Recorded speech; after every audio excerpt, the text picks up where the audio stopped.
आजच्या स्टोरीचं नाव आहे अव्यक्त प्रेम. आज सकाळी घरातून निघाल थोडा उशीर झाला होता, तरी मी आईला सांगितलं होतं सकाळी लवकर उठव म्हणून. अनिकेत स्वतःशी बोलत बोलत घरातून निघाला होता. आज तरी ट्रेन वेळेवर येते की नाही काय माहीत. पुन्हा स्वतःशीच पुटपुटला. 7:45ची लोकल आली आणि त्या गर्दीतून जागा मिळवत तो कसाबसा आत शिरला. अनिकेत हा MBA डिस्कशन मध्ये पास झालेला मुलगा. लहानपणीपासून खूप हुशार आणि मेहनती. कॉलेजमध्येही सगळ्या गोष्टींमध्ये अनिकेतचा पहिला नंबर असायचा. आज तो एका नामांकित फर्म मध्ये काम करत होता. इकडे अंजलीचे 20 मिस कॉल येऊन गेले, पण घाई गडबडीत त्याने फोन केला नाही आणि उचललाही नाही.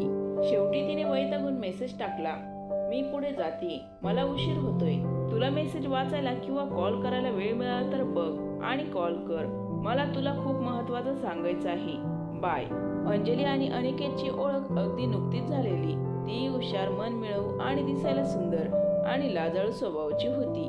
तसेच दोघे एकाच ऑफिसमध्ये काम करायला होते, पण त्यांची भेट फक्त सकाळी ट्रेनमध्ये नाश्ता आणि लंच ब्रेकला व्हायची. म्हणून जे काही बोलायचे असेल ते तेव्हाच. अंजली ऑफिसला पोहोचली तरी देखील अनिकेत अजून पोहोचला नव्हता. तिला काळजी वाटायला लागली, म्हणून फोन करायला गेली तेव्हा तिच्या लक्षात आलं, अरे याने तर अजून मेसेज वाचलाच नाही, म्हणून कॉल करून काहीच उपयोग नाही. असं म्हणून हातात घेतलेला फोन तसाच टेबलवर सरकवला. इकडे अनिकेत अजून ट्रेनमध्येच होता. फोन बघावं म्हटलं तर खिशात हात घालायला सुद्धा जागा नव्हती. जवळजवळ 2 तासानंतर तो ट्रेनमधून बाहेर पडला आणि सुटकेचा निश्वास टाकला. जसा तो बाहेर पडला तसा त्याने अंजलीला कॉल केला आणि म्हणाला, 5 मिनिटात आलोच. तसं त्याचं ऑफिस स्टेशनवरून जवळच होतं. तो ऑफिसमध्ये पोहोचला. तोच गणू. हा गणू म्हणजे अनिकेतच्या ऑफिसमधला पिऊन. मोठ्या साहेबांचा निरोप घेऊन आला होता. ते ऐकून अनिकेतला आणखीन घाम फुटला. आता काय घोळ झाला देवाच ठाऊक, असं म्हणत तो साहेबांकडे गेला. मे आय कम इन सर. अरे अनिकेत, ये. काही काम होतं का सर? अरे बस तरी आधी. आज मी तुझी एका विशेष व्यक्तीसोबत ओळख करून देणार आहे.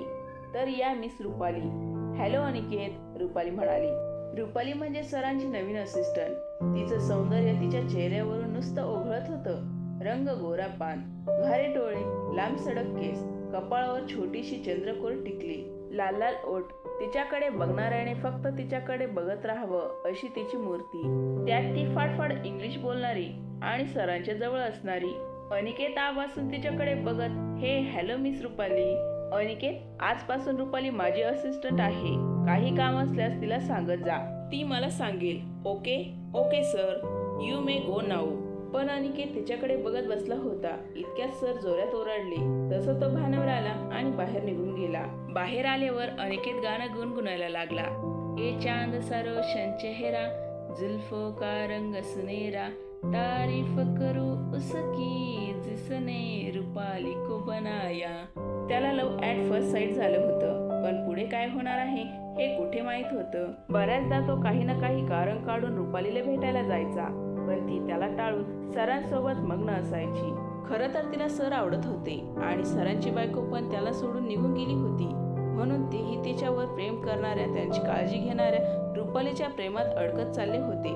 हल्ली रोज सर आणि रुपाली ऑफिसला एकत्र येत जात असत, पण हे पाहून अनिकेतला कसं तरी वाटत असे. शेवटी एक दिवस न राहून त्याने रुपालीला विचारलं, काय आहे ग त्या म्हाताऱ्यात जे माझ्याकडे नाही? त्यावर रुपाली म्हणाली, तुला काय करायचं आहे रे, माझं मी बघून घेईन. तसा तो हातात झाला. त्याला तिला हे सांगायचं होतं की त्याचं तिच्यावर किती प्रेम आहे ते, पण साहेब आणि रुपालीला रोज रोज एकत्र बघून त्याचं मन त्याला खायला उठत होतं. अंजलीला अनिकेत आवडायचा, पण तिनेही कधी त्याला सांगण्याचा साधा प्रयत्नही केला नव्हता. पण ती या गोष्टीपासून बेसावध होती की अनिकेतला रुपाली आवडते म्हणून. सरांचं आणि रुपालीचं एकत्र येणं जाणं रोजच चालू होतं. ऑफिस सुटलं की सर तिला घेऊन जवळच्या मॉलमध्ये फिरायला जात असं.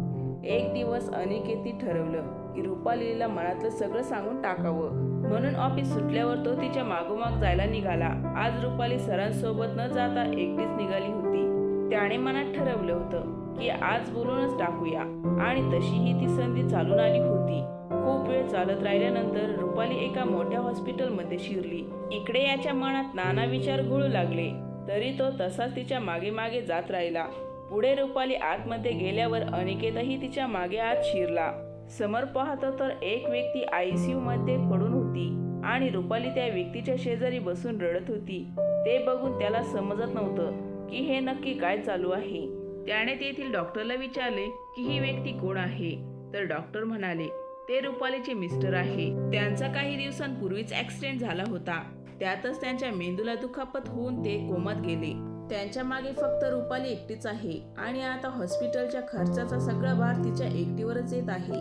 हे सर्व ऐकून अनिकेतच्या पायाखालची जमीनच सरकली आणि मग त्याला आठवायला लागलं की का ती सरांसोबत जात होती, फिरत होती.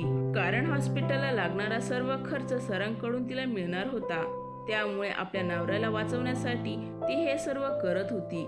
आणि हे सर्व आठवून त्याने ठरवले की आता रुपालीला आपण काहीच सांगायचं नाही, की बोलायचं नाही. आणि तो तसाच तिथून निघून जातो. इकडे अंजलीला अनिकेतच्या एका मित्राकडून समजतं की अनिकेतला रुपाली आवडते म्हणून आणि त्याला तिच्याशी लग्न करायचं आहे. हे ऐकून ती खूप रडायला लागते आणि कसंबसं स्वतःला सावरत म्हणते, जाऊ दे, मला माझं प्रेम नाही मिळालं तरी चालेल, पण अनिकेतला त्याचं प्रेम मिळायला पाहिजे आणि तेही त्याला काहीच सांगत नाही. अशा प्रकारे कोणीच कोणाला काहीच सांगत नाही. ते जे अव्यक्त प्रेम होतं ते शेवटपर्यंत अव्यक्तच राहतं.